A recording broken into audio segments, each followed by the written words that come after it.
Welcome to the Prison Professors. Today we have got a surprise. It's a gift for every one of you, but it's also a gift for me because I've been hearing about the legendary fighter Mike Hunter for years. He is a superstar, rock star in the boxing community for a lot of reasons that you're going to learn about today, and I'm going to learn about today. But what I am going to do for you is I'm going to tell you, as I listen to him, I'm going to give you some takeaways of what would have inspired me while I was climbing through 9,500 days in prison, knowing that I had to depend on myself, just like you got to depend on yourself. And we're going to hear a real life lesson about that from an upcoming superstar, Mike Hunter. Mike, thanks so much for being a part of our group, brother. Likewise, glad to be here. Man, so you know you're going to be communicating to guys that don't really have the full flavor of your career. So what would be awesome is if you could just give us a little bit about the status of your career right now, and then we'll just kind of do this background as we get through there, how you got here. Yeah, it's really cool because even during, I'm a two-time Olympian, but during the Olympics, I got to write to some of these same type of people to, and speak about and encouraging them, and they basically gave me encouragement back. It was kind of like a little pen pal thing, in jail. So that was also a cool little thing. So you were a two-term Olympian. I know that didn't happen by accident. That required a real high level of commitment. Could you walk us through how you became a prize fighter? How did that start out? Well, boxing is something that's been in my family for quite some time. My dad was a fighter, and he started his boxing career in jail, incarcerated. He was 44-0 with 40 knockouts, and what was your dad's name, brother? Michael the Bounty Hunter. I'm number 2, junior. So. That's where all the good crafty stuff comes from. So where did your dad fight from? What city? He fought in South Carolina. Okay. Yeah. So I was in prison with that famous boxing family from Philadelphia. Is it Whitaker? Oh, there's a grandfather, father. No, what's the name of that? The one just past Spinks. No. They're all from the Philadelphia area, but their name's really famous. They're a boxing family like you. You don't know who I'm talking about. Is there a Whitaker? There is a Whitaker. Is there a family of Whitakers? I don't know about. No. You don't know? So I just remember him when he was with me in prison. His grandfather was a father. His dad was a fighter. And that, of course, made him Worthington. God, sorry. I was in jail for a long time, brother. I lost my mind. You got to forgive me a little bit here. So let's keep rolling, dude. So you grow up in South Carolina, or did your dad grow up in South Carolina? My dad, he started in boxing. He did. I don't know. I think it was about 7 years, I think. And he started his boxing career like a lot of, young, black people do. Just like Bernard Hopkins, he started incarcerated, and he's a legend. A lot of the guys that usually come out of it are usually very consistent and motivated, of changing their life and making something happen for themselves. So one of the things that I hear, and I'm going to admit I'm not a really knowledgeable about the fight game, but when I growing up as I did in the era of Mike Tyson and all these things, you heard a lot about this legendary promoter, Don King. Was your dad represented by somebody like that, or did he have? My dad fought. He was Mike Tyson's sparring partner for several years, and it's kind of funny because Don King basically paid my dad to sit down and be a sparring partner. Kind of so Mike Tyson could do his own thing. Kind of a business situation. So, my dad was right in the line with those guys. He was in the top 10 with, Evander Holyfield, Riddick Bowe, and all these guys. He just never really got a world title shot. So I hear a lot of times that there are promoters that are involved. And if you don't have the right promoter, you kind of, even though your dad may have had great talent, they don't get the shot. Could you walk us through, help our audience understand a little bit about what that means? Yeah, well, a lot of it has to do with the business. Just like I'm saying, my dad had several opportunities to, you know, probably do, fight for world titles, but they were cut short because of the, business. And this is a business of boxing, not necessarily, boxing first, So, uh, and it's always been like that. The guys with the money and with the power, over control the fighters, and it's starting to change now. We can start to see the narrative change a little bit through several different situations, so. I know a lot. I know that the internet has changed a lot of things as far as people being able to promote themselves and not needing to go the traditional route. I was a publisher when I first started writing. I had to have a publisher bring my books to market, and now I can kind of do it by myself. You see that in the music industry; they become independent. Do you see anything along those lines in the sporting community where a guy that wants to come up and grow can promote himself, or does he always have to align with a promoter? Well, I think you always need a strong team, but the teams are being they're not as selective. They used to be only one or two or three people that you could go to, and these guys were boxing promoters. But now there's other people and there's other avenues. There's sports agencies are even getting into boxing now. When that was more like for the upper echelon sports. Like tennis and basketball and football and stuff like that. But now you have agencies and that are putting their hand and putting their bid in to the boxing communities, and people like myself that are staying independent and continuing to push forward and gain leverage for when they do sign a big deal. So I love what you just said about you being independent, but I don't really understand that. What I would love to do is learn a little bit more about it, what it means to be independent, because if a guy's sitting in prison, he's got to follow in that path, Mike Hunter. He's got to be independent. He can't be waiting for the government to change his life. He can't be waiting for laws to change. He's got to learn how to read books and listen and learn from masterminds like you. So give us some insight what it means to be independent, brother. Well, in the boxing community, you have several. I mean, you have just two business situations that you can only be either a manager or a promoter contractually. And me being independent, I have neither. I basically do kind of the stuff on myself, just because of I want control. I don't want people to take too much control of me. So having the right mindset and not wanting to settle for nothing, not settling for less is what kind of made me stay independent. That lesson, I want you to know, is going to influence hundreds of thousands of people, because people need to know that there's got to be a reason why they have to believe in themselves, and they got to fight for it. It doesn't happen by accident to be an independent. You got to have the right mindset. You got to have this ability to define success, create a strategy, tools, tactics, and resources, and execute every day. And I want to hear about you, Mike. How was it that you started out with this mindset to say, someday I'm going to be the best fighter in the world? When did that start for you? Well, I think a lot of it had to do with, my dad and me wanting to be like him, and, and also his passing. He passed, and a lot of things didn't go right after his passing, and I had to do a lot of growing up and a lot. How old were you? 16, 17. Must have been pretty hard on you. Were you already an elite athlete at 16? No, I was just getting into boxing. I was obviously very athletic. I was doing other sports, but boxing is something I did excel in. And, I just wanted to be like my dad. So I was kind of boxing so I could pull him over. Then he passed away in Hollywood. He got shot by police. Yeah, so that was kind of like a big turning point in my life.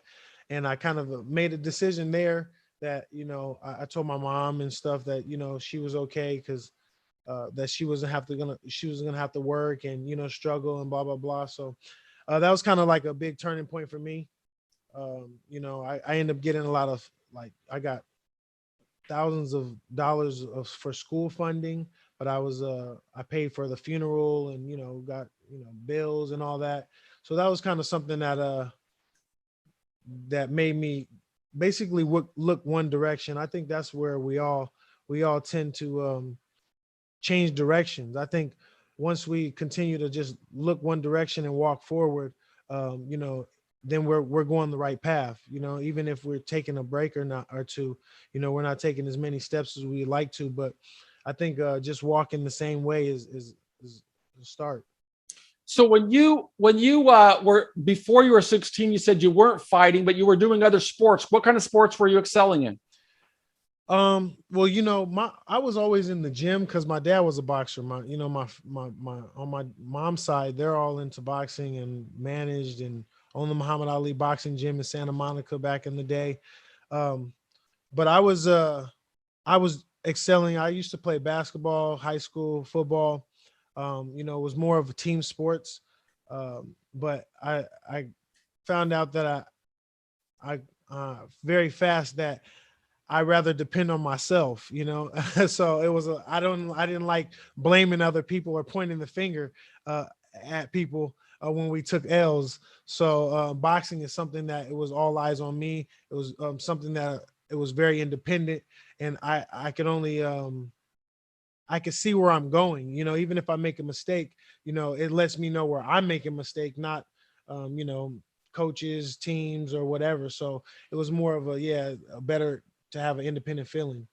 One of the most important lessons we try to teach to guys who are living without hope is that lack of hope can be a catalyst for something great. Guy could be sitting in jail right now and completely transform his life. I was inspired by Malcolm X when I was starting out a journey through prison to keep me in there for 9,500 days. I read that book and it just made me believe he transformed his life inside of a jail cell. It sounds like you transformed your life where you could have very easily taken a different path and let the tragedy of a policeman shooting your father send you down a bad path. Instead, it sounds like you turned it around and turned this into a pursuit of excellence. Yeah, absolutely. I mean, I wouldn't say it was easy or nothing like that. It was just more of a choice to walk. Obviously, I had a lot of bumpy roads, a lot of a lot of terrain I had to go through in the beginning.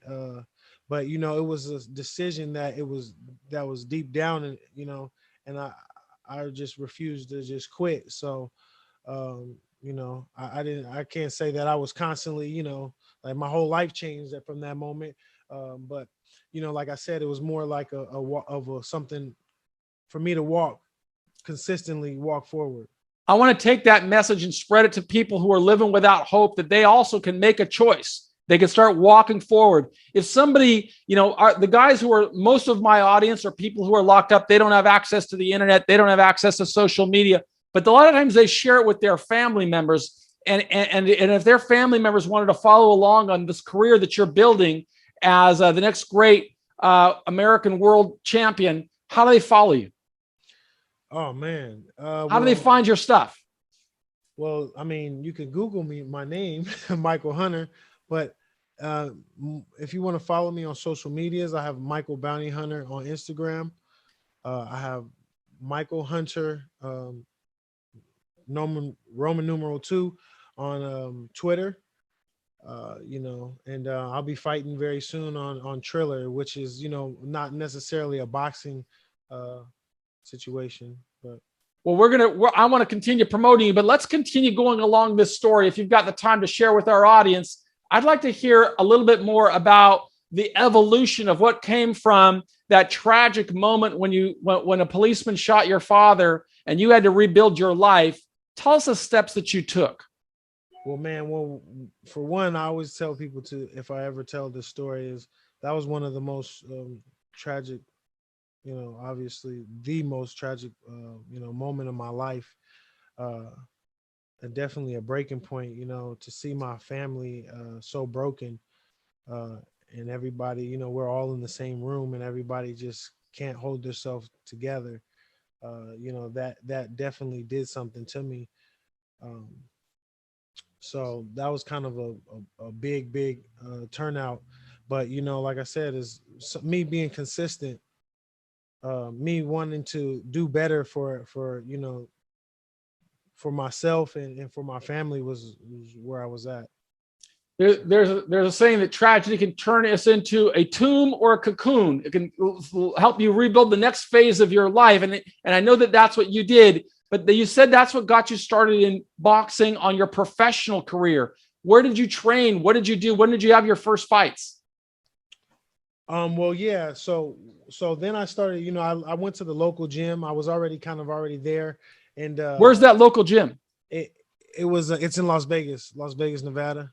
Okay.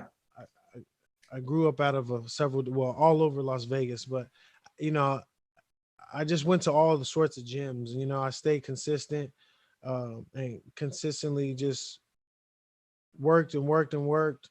And then I started getting into, it wasn't very long though, that there was tournaments and progression for me to go enter the Olympics. So Olympics kind of starts basically 2 or 3 years before, the actual Olympics. It's every 4 years. So there's a process where, you have to constantly, win and excel in these tournaments to move on.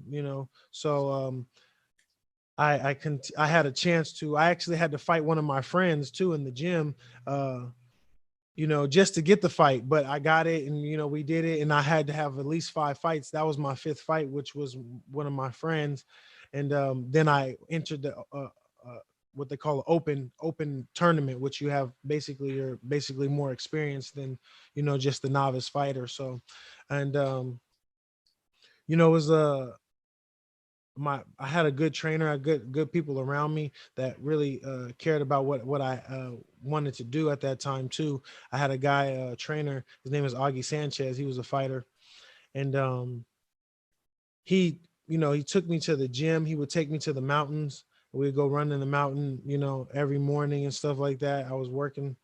There was times I wanted to quit, but I noticed that having somebody around me that was that wanted to see me do good definitely helped in a big way. So, then I started to get qualified for the Olympics. That kind of, furthered my, situation. And, I turned pro. Let me give some takeaways to the guys there. What I would have learned if I was listening to a leader like you, and that's number one. I just hear nothing but discipline in this man's voice. When Mike Hunter talks about preparing himself after facing a tragedy, he didn't just bury his head in the sand and think things were going to go well. He understood that he had to make things happen on his own, and he started going to gyms. He started to get good people around him. He started to really start going through a process. That's the same thing every one of us has to do. If we don't want to be one of the statistics crying about our life, we got to make something else about our life. That's what you've done, Mike. I'm glad you said that, because I think people get kind of mixed up about what discipline is. Discipline is not just doing the same thing doing it over and over and over. That's one part of discipline, but discipline is really doing exactly what is needed for yourself. You know what I'm saying? That's what I think discipline is, I had to do a lot of different things, but to be consistent to do exactly what is needed for the better. I think that's what real discipline is. Well, one of the lessons that we teach, this is one of the reasons I like to talk to world-class athletes, world-class businessmen, world-class leaders, is because they all have a pattern. They have a pattern that says, first they define success. They figure out, what do I want to be? And I got to believe, Mike, that when you were putting in these hours, when you were watching your diet, when you were out there running, you were saying to yourself, I'm going to be the best in the world at what I do. And then you made 100% commitment to it. That's what discipline is all about. Is that the same kind of advice you would give to somebody who's locked inside of a jail? Don't cry about it. Instead, be about it. That's right. Like you said, digging yourself out of the hole. You're actually, you've turned the direction. It could be a miles and miles and miles to go one this way, but if you just turned around, it is right there. It's behind you, so I think just, turning the direction and making sure that you say you're committed to yourself. This is not about nobody else. It's really about, yourself, and where you want to be. I think that's the major thing is, being truthful and honest with yourself. So how long did it take you from getting started in a real disciplined, deliberate manner to pursue your career as a world-class fighter to becoming a real candidate or contender for the Olympics? What year? I know you started when you were 16. When were we going into the Olympics? Actually, it was like shortly after. I think I was about 18, going on to 18, where I started to, 19, 20, yeah, where they started to, have the qualifications and stuff like that. I won the what they call the Olympic trials, which was I won that very early, and there was like a few other tournaments to win, to compete in the final Olympic trials, and they basically took the top best 8 of the United States, um, you know, out of that tournament, out of the tournaments that you had to qualify, and then we had a box off, and basically I won, and so it was about a year, 2 years of consistent, you know, ups and downs, but still going the same way, still having this commitment of this is what I wanted to do. Um, and you start to grow, every cell, all your energy that, all your belief and your willpower is directed in one way is very powerful. So we can really catch the humility in Michael's voice as well, where he just says, I basically made it, but he was, let's listen to really clarify how great this guy is to be the top 8 in the whole country and chosen by the elite coaches to represent the United States. Where was it that you fought as a 2-time Olympian, Michael? I fought in England. I fought in 2012 in England. I represented the United States in for Beijing, China. What year So was that? 16? that was 08. 08 and 2, 08 and okay, so 12. China in 08 and then England in 12. Yes. And how did your go ahead? I fortunately didn't come out with a medal, but being there, I was able to see like different top athletes. I seen LeBron. I got to see Michael Phelps. All the track stars and stuff like that. So it was electrifying being in that village, just to see everybody, that has opposed their will to be here, and everybody had a certain willful energy. It was it's amazing feeling to be in that spot. What it takes is a tremendous self-confidence and self-esteem to be able to face some of the greatest struggles in the world and overcome them and never give up and always be consistent. And certainly if you're living locked inside of a jail or a prison, you got to listen and learn from a leader like Mike Hunter when you have an opportunity. And I got to say thank you, Mike, because it's just a real honor for me to be able to talk with you after all this time. And I just love it if you stick with us a little bit longer and let us continue listening and learning on this trajectory to greatness. What happened to your career after 2012 when you left the Olympics? Yeah, well, I turned pro. I was having a hard time because the terrain before, if you went to the Olympics, basically you were basically a millionaire after that just to sign a pro. I was in a transitional point the years that I went to the Olympics, where that was not a thing anymore.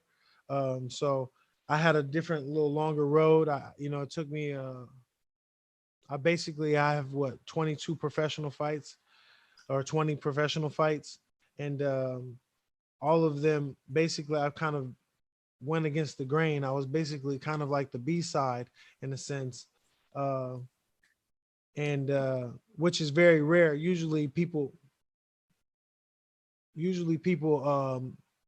right out the gate, when you become an Olympian and you um, decide to turn pro, you already have a plethora of promoters and managers that would like to sign you, and usually you get a deal done. But me, I kind of stayed a little bit longer. It took me a little bit longer to actually sign with somebody, and then I end up signing with um, not Matchroom, PBC, Al Heyman, um, who's one of the biggest promoters out there right now.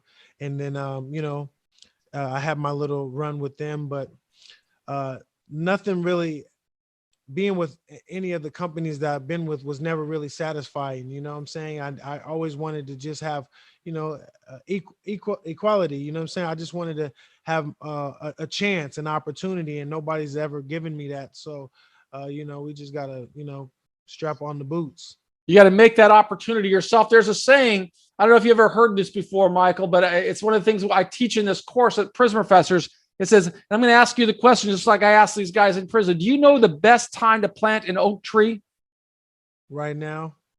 That's my man. Actually, the best time is 20 years ago. But you started, you're saying second best time to say is now. But there's a follow-up to that, dude. And that's when we plant an oak tree, right? We plant a seed, and then we plant that seed. But that's not all. You got to work it. You got to be disciplined. You got to be committed just like you are, right? And you got to feed that seed. That's and you know what? You know what we feed that seed with?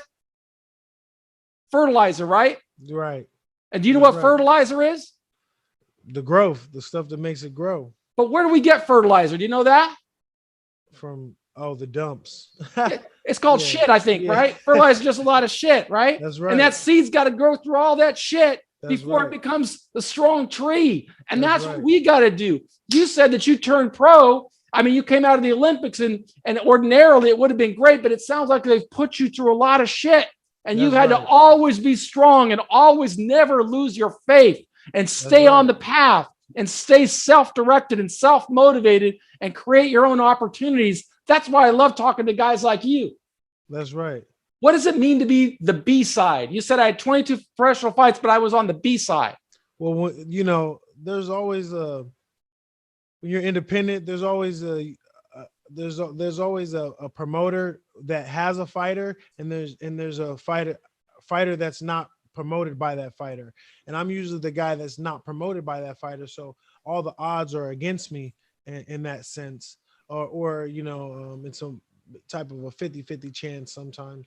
But so I've been basically going against the grain for most of my career because I haven't had the opportunities that I felt like I haven't had the opportunities that a lot of other people have. So but that gave me no reason to complain. Just continue to keep walking forward. So how does the career evolve? You said you had 22 professional fights. At what point does it become possible for you to start earning a living and supporting yourself? Because I know everybody doesn't start off making enough. They gotta put in the work and walk us through when that turned for you, brother. Yeah, well, just not too long ago, about a few years ago. How old are you now? I'm 32. So a few years ago. So you left the Olympics when you were how old? 24. So you went through several years then. What was it like staying committed to the sport when you weren't eating? You weren't making right. Like I said, it wasn't an easy thing, but just me just trying to stay level-headed and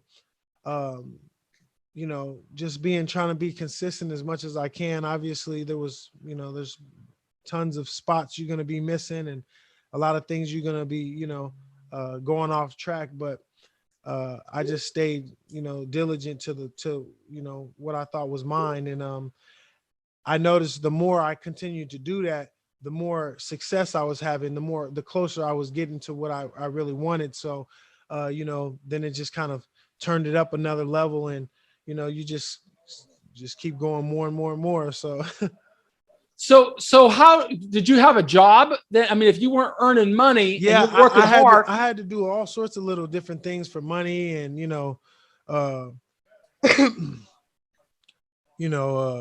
scramble and do all, help and do whatever. I had moving jobs. So moving jobs, so just doing whatever it took to stay faithful and passionate to your dream. And you had to do that from the time you were 24, 25, 26, 27, 28, and then not until like you were 29, 30, things started to turn around? About 30, 29, 30.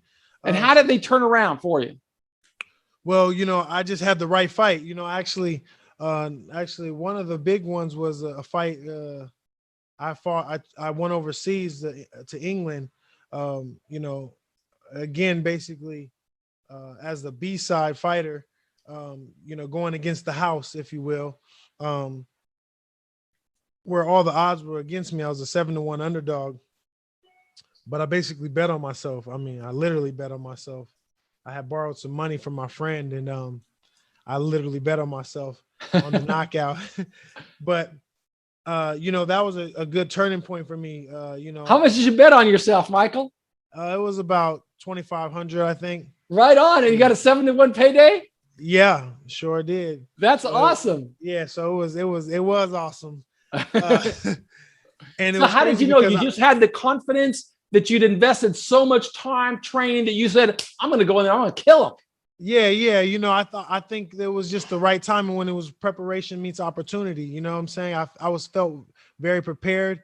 I felt like, this was an opportunity to display my skills, and I felt like I could get them, you know what I'm saying? So, it was a tough battle. I didn't stop him until the last minute of the last round, and almost lost my bet. But, I ended up winning right at the end and by knockout. And, that kind of set another, that was another little milestone, if you will. And, it just kept grinding and kept going. And now, I'm still here as a free agent. We obviously don't always want to be a free agent. If somebody wants to help and, be there, we don't want to just not get any help. But if nobody wants to help us, then we got to continue to do the work ourselves. So let's keep rolling on that from that great victory in London or in England. Where do we go from there? Can you give some of the names of how the fight game turned for you after you had that victory? Well, when I went over to England, Matchroom, he's and Eddie Hearn, DAZN, they're one of the biggest companies. They got one of the biggest deals in the boxing history. They had $1 billion for the year, and they see me. They're actually England-based company. They see me fight, which it wasn't on that platform. It was on a smaller, very small network that I fought this guy, and they seen me and they wanted to call me out for another fight, which was a short notice fight. But it was another preparation meets opportunity, and I was able to take that, and I end up knocking this guy out, and. It's crazy too that the guy that I stopped originally, his name is Martin Bacoli from the first fight I was talking about. The DAZN people let me go as a free agent and signed him. And these are the things that still that I'm still fighting and and dealing with. It doesn't make any sense, but obviously he had signed for a crappy deal or something that I wouldn't have signed for. So, these are things that, that's helped me along my path. And, where else I fought also after the DAZN, after I kind of saved their show, it was in Monaco, very dope place in Monaco. And after that, then DAZN brought me back and we did like a 3-fight deal, and I was able to weather the storm and get past that 3-fight deal. And basically that was one of my biggest fights on the Povetkin fight. They called it a draw. What's the person's name? Povetkin. He's a gold medalist, world kickboxing champion, I don't think he's fought tons of world title fights. He's probably one of the best fighters out there that doesn't have a title. And I fought him on my last fight. And, I had a torn rotator's cuff for that whole year. But, there's a lot of sacrificing that I made. And I felt like I was okay with either outcome. I think that, we tend to do things that it's either we're going to be okay with it out the outcome on this side, or it's going to be a bad thing, or we're not going to be okay with it. But I think the more that I continue to make deals and to continue to do make decisions that are going to benefit me, whether I win or lose the bout, or I don't get exactly what I want, if it goes the opposite way that I'm still satisfied with, I think that helped me a lot, you know. So that's kind of what I did with the Povetkin fight. I took that fight. I had a torn rotator's cuff, but you know, I knew that me just putting up a good fight and doing my very best and showing the world, you know, who Michael Hunter was, that would be a good opportunity for me. So I ran with it. I took it. I almost knocked him out, very close. But you know, I didn't get the decision. It ended up being a draw, you know, which most people thought I won. If you guys ever get a look, go watch that fight. You could judge it yourself. I'm going to try and find it online because I could probably, if it's online, I can grab some footage from it. I'll weave it in here so guys can Yeah, see some of the cool stuff from your career, Michael. It's just such a thrill for us to be able to listen and learn from you, because I don't think your message is only about athletes. It's about anybody that wants to succeed and be the best in the world at what they want to do. That's the that's Michael right. Hunter message I'm hearing. That's right. That's right. You know, it's really about, you know, kind of getting the idea of what you want, you know, having it in your head.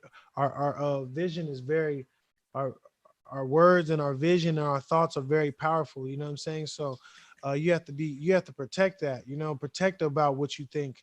You know, it's not always the easiest thing, but you know, this is for anybody. Nobody's exempt from doing that, no You're matter at, what your physical or mental attributes are.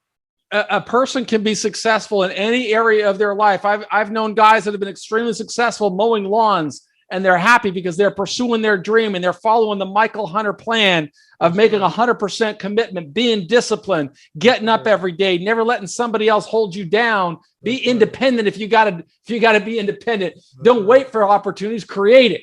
And That's right.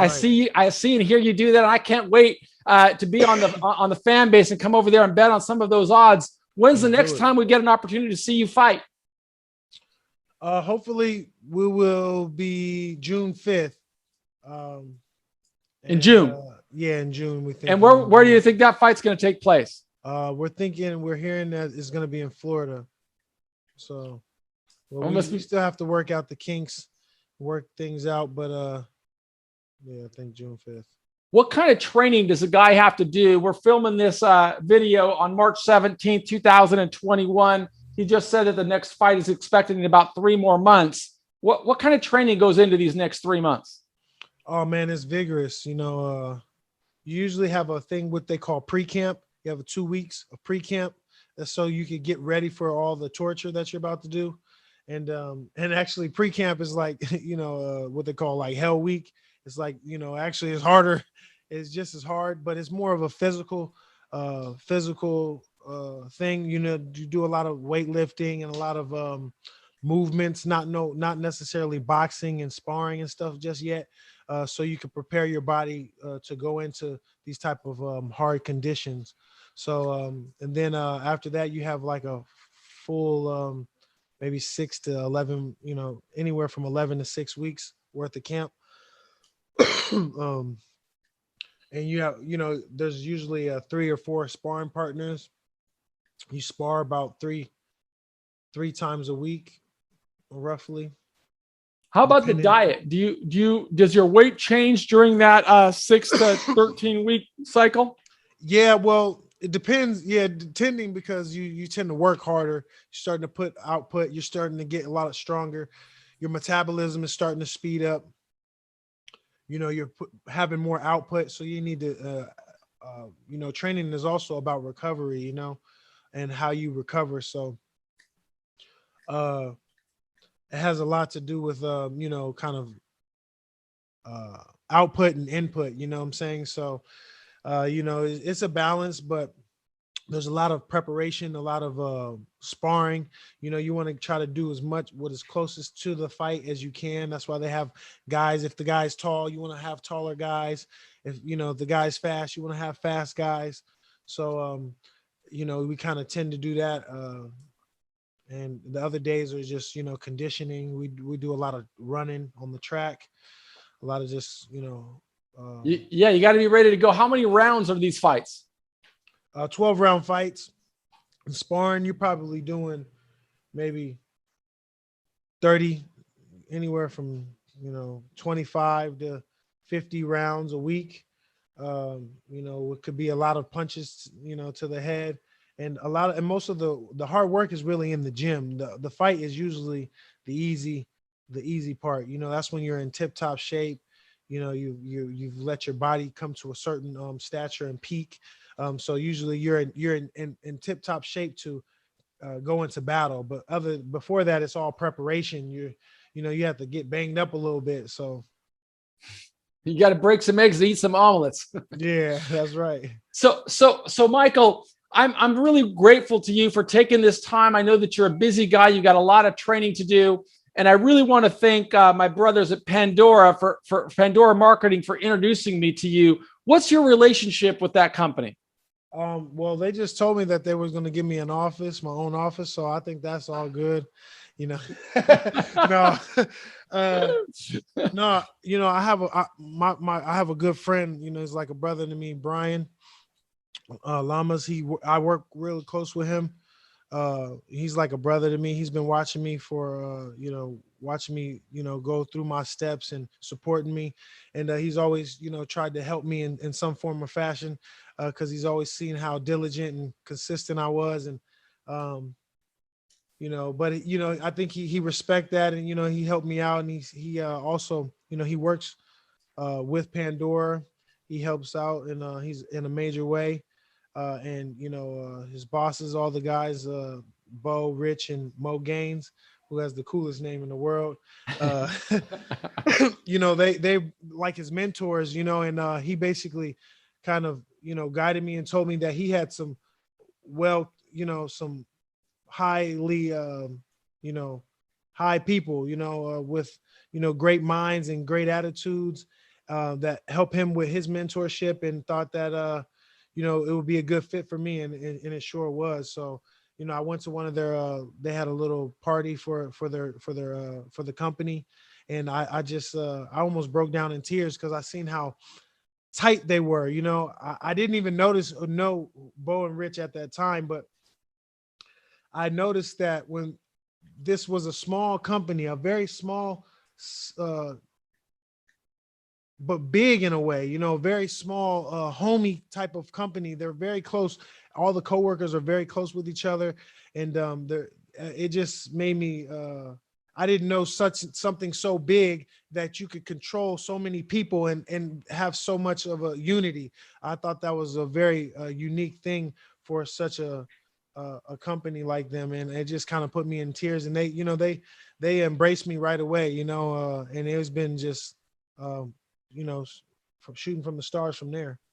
You give a lot of credit to Brian Lamas, and I know Brian Lamas, and he's a lot like you, Michael. So I want to say I think you've given a lot of just as he's given to you, you've given a lot to him, because I knew Brian Lamas when he started there at Pandora, and I watched him grow and become one of the company leaders, an inspiring guy, helping people achieve their highest potential in many different ways. There's no doubt that Rich and Bo also have a lot of Michael Hunter in them, where they've got discipline, they've got commitment, they've got a great attitude, they got a belief that they got to build everybody up around them. One thing I know about Pandora and their entire team, brother, that I think I hear the same in you, is all through this journey, you have said, I got to give credit to the people around me, my coaches, right, my mentors, the people, the gym, and you give of yourself. And that's something that you always see and hear with the entire community there at Pandora, where these are guys that are the first to say, if anything goes wrong, it's on me. If anything went right, it's because of the company. And they build great companies because they got the Michael Hunter attitude.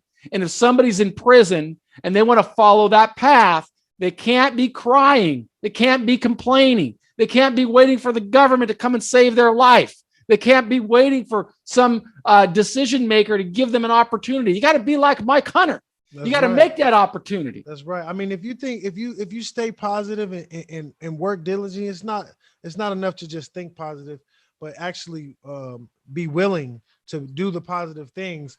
That's when you meet the people that are similar, or trying to help, or on the same very similar path as you, and it's just a lot of energy just comes just like that. That's how the mind works. It's not no hocus pocus thing. This is, if you think negative things happen. Everything that you see is negative. If you think positive, things start to turn over in that form. And you can see positivity out of anything, even out of the death of a loved one. If a police officer does something like that, it's awful. I'm just so sorry to hear you had to endure that. But I'm so glad to hear that you've turned that into a strength and into a message of inspiration that can help people who are going through struggle, whatever kind of struggle it may be. It may be obesity. It may be substance abuse. It may be a poor day at the sales office. It may be that you're not getting any leads or nobody's calling you back. You got to get up and do that Mike Hunter thing and make shit happen. That's right. That's right. You know, and I got a lot of backlash even for my dad passing. A lot of people, shunned me and talked about me and, said that I was going to, be like my dad and, in a negative way, not even knowing my dad, just because he got shot by police that, he did something wrong,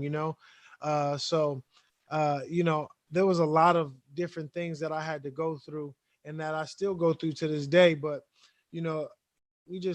we don't even think about those things. We just only want to focus on what we want and what we need. Well, we need leadership like you, Michael. And I want to just thank you. I know you're a rising star in the boxing community, and to be so generous with your time. I want to thank you from the bottom of my heart for being here with us. This is something that I want to do, is be the change that I want to see in the world. And so every opportunity I get to bring a leader like you into guys who are living without hope, I just really want to thank you. Hey, I appreciate it. It's a blessing to be on this on your podcast. We are the prison professors talking to Mike the Bounty Hunter. Yeah, it's a pleasure, man. And I'm really grateful for this opportunity. Hopefully we can continue to do more stuff. I could be a face and talk about these things because obviously our systems are not up to par when we're talking about being in prison and being in jail. There's a lot of crookedness going on within what they say is them trying to fix things. So we know that everything is not peachy and all cut clean. Nobody said it was fair, but we're saying it's worth it. And that's why I'm so grateful to you, because your life hasn't been fair either. You've been dealt a lot of hard knocks, not only in the ring, but just in the journey of life. But you're this guy that just keeps pushing forward. And that's the message that I'm going to bring to hundreds of thousands of people who are living without hope. They got to find a guy like you that can say, if Michael Hunter can do it, Michael the Bounty Hunter can do it. Michael Bounty Hunter 2 can do it. We'll have all those links on the show notes and in the lesson that I'll create that goes along with your story. And I just am so grateful to you. I'm grateful to Pandora Marketing, Timeshare Compliance, Brian Lamas, Rich Folk, Bo Wilson, and that entire team, including that dude with a super cool name, Mo Gaines, for giving us that love. Michael, thank you so much. We're big fans, and we're gonna introduce you to guys who need to hear more about your inspiring story. Just to let you know what we're gonna do, we're gonna put a little lesson plan with this, a couple of quiz takeaway questions for these guys to make sure they're listening and learning, and so they can apply these principles of success to their life. So you've done a big thing for us today at Prison Professors, and we're really grateful to you. And I'm personally grateful to you for helping me spread this good news. Thank you. Thank you. Hopefully we can continue to spread more good news and we can get back on the show. It was a pleasure. Look forward to shaking your hand someday, young man. Be good and success in June. Thank you. God bless. One love.